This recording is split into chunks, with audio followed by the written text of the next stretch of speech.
Hey everyone, Beav and Russell here with Russell Distribution Inc.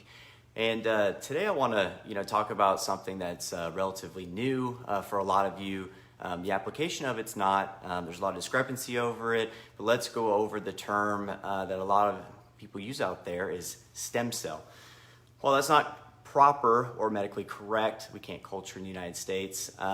Really what we're talking about is regenerative fluids. And coming from a cash care plan basis, a lot of you know that I've done medical product distribution for a lot of medical facilities out there. We've primarily always found different products that work within clinics for giving patients better outcomes for different issues that they're dealing with. So stem cells or regenerative fluids, there's a couple different types out there. We've been getting better and better with them. But mainly I want to just talk about one specifically, and that's the amniotic allograft fluid. And is it covered by insurance? Yes, it is. And I want to, before I go into that specifically, I want to talk a little bit about the marketplace that I've existed in. I've been sitting on the sidelines of regenerative fluids and a lot of regenerative medicine. I think we all knew it was the future. It was going to break through. We just kind of didn't know when, how was it going to break through, who was going to be able to participate in this. And I want to talk about the infrastructure of it. So, we all know that regenerative fluids were being done and by nurse practitioners. And in my world, a lot of chiropractors would integrate their clinic to take advantage of this opportunity. It allowed them to bring in specific types of doctors to be able to administer regenerative fluids through injections. Not everyone can do that, and there's certain ways you need to go about setting up to be able to do that as well. It is definitely a little bit more of a medical procedure, and you need a nurse practitioner or a medical doctor to do so. So, in saying that, when they first let out regenerative fluids, everyone was kind of doing it. They were charging cash, but one of the things that alarmed me of why I stayed away from it right off the bat was the whole sense that people were giving one set of injections, and then so they were charging a nominal fee anywhere from $5,000 to $10,000, and then they would hope the patient got better. And a lot of the research was overlooked, especially the early research that showed that these sets of injections needed to be done more than once. Typically, based on the research, 3 sets of injections was commonly what was used to see these miraculous outcomes we saw with regenerative fluids being administered. So people were kind of veering away from that. They were charging a large amount of money up front to patients and really kind of underdosing them. So that was one reason why I kind of stayed away from it. I also knew it was an experimental phase. So you have a lot of biolabs out there producing regenerative fluids, and they are really acting as a research facility, but then they are selling their fluids out the back door. There's just a lot of stuff that was going on that I didn't feel was cohesive to building a sustainable business. And as a practitioner or a care provider, I just thought that there was a lot more questions than there were answers.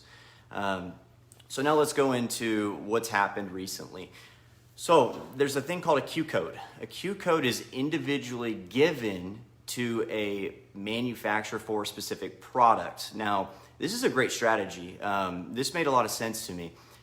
Everyone out there that's using regenerative fluids has heard that it's being reimbursed. That was the dream, that was the goal, but it's not really available for everyone. Let me explain what that means, is that there are specific products, and amniotic allograft being the most specific one, actually has its own designated Q code. You use this Q code to bill to get reimbursed. So the Q code is actually attached to that product. What that's going to do is a couple things. A lot of biolabs out there that you may be using or know of that do not have a Q code will actually probably be shutting down because they're going to need to just fund their research and not make money or be able to sell things out the back door for cash. The market will begin to tighten up, and you'll see this happen. So what you want to make sure you're doing is that whenever you're using any type of biolab or any type of regenerative fluid, if you want to seek reimbursement, it's important that they have a Q code. Now, this is a new billing process for a lot of people, and it's a little bit different how it's done. So what we've done is we've built the infrastructure around making this easy for practices to get reimbursed. So we've actually contracted, there's an individual that actually pioneered this process with CMS and got the Q code in the Medicare Red Book for the allowable. That's a bunch of fancy terms for basically she helped pave the process to actually get this code reimbursable by Medicare and major insurances, and they are paying on it. So yes, that is true. It is not true for everyone though, which is why we wanted to make sure that we got and contracted with the Pioneer to actually do the billing for our group. So all of you that were interested in actually receiving reimbursement for your regenerative fluids, we wanted to make sure we made that process as smooth as possible. So we actually contracted the individual to do the billing for all of our doctors and providers who would like to seek reimbursements for their regenerative fluids. So how confident are we that we can actually get it done? Well, we've gotten so confident with this and gotten good at it that we haven't really run into any issues. We decided to actually make a couple key benefits for our group. We'll actually supply fluids to your clinic on a terms basis. So you actually have 60 days before you even need to actually pay for the product. What that allows you to do is it helps with your cash cycle, because we all know with insurance, cash is obviously upfront. With insurance, there's a cash cycle, and cash cycles work differently with every clinic. So to be able to alleviate that, we saw that as a great clinical benefit to all of our providers. And also, once again, it just shows how much confidence we have in making sure that you're getting your money. So how does that work? Essentially, you would find the patient would reach medical necessity, you would make the order, the product would be shipped with an invoice, and you have 60 days before you even had to pay for any of that product. Now, around 17 to 20 days, you should notice that you have been reimbursed and the money is paid out to you, and then so you would pay for the product. Now, that's going to be really helpful to a lot of people, but what we also want to do is go a step further than that, is we wanted to make sure that we made this as seamless as possible. So we have a bunch of training, education models that we're going to be putting together for everyone, and we want to make sure that everyone's safe, they know what the facts are around this, and we really want to insulate our group, making sure that we're doing this absolutely correct. This is something that's new.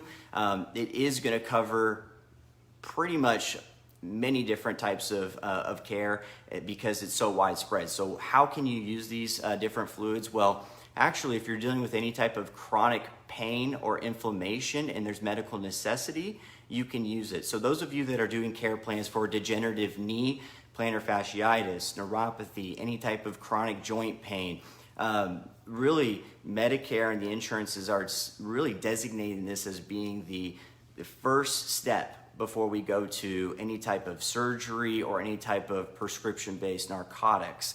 I know a lot of you out there have seen a lot of the surgeries, and some knee replacement surgeries are only as effective as 4%, and they're still getting paid.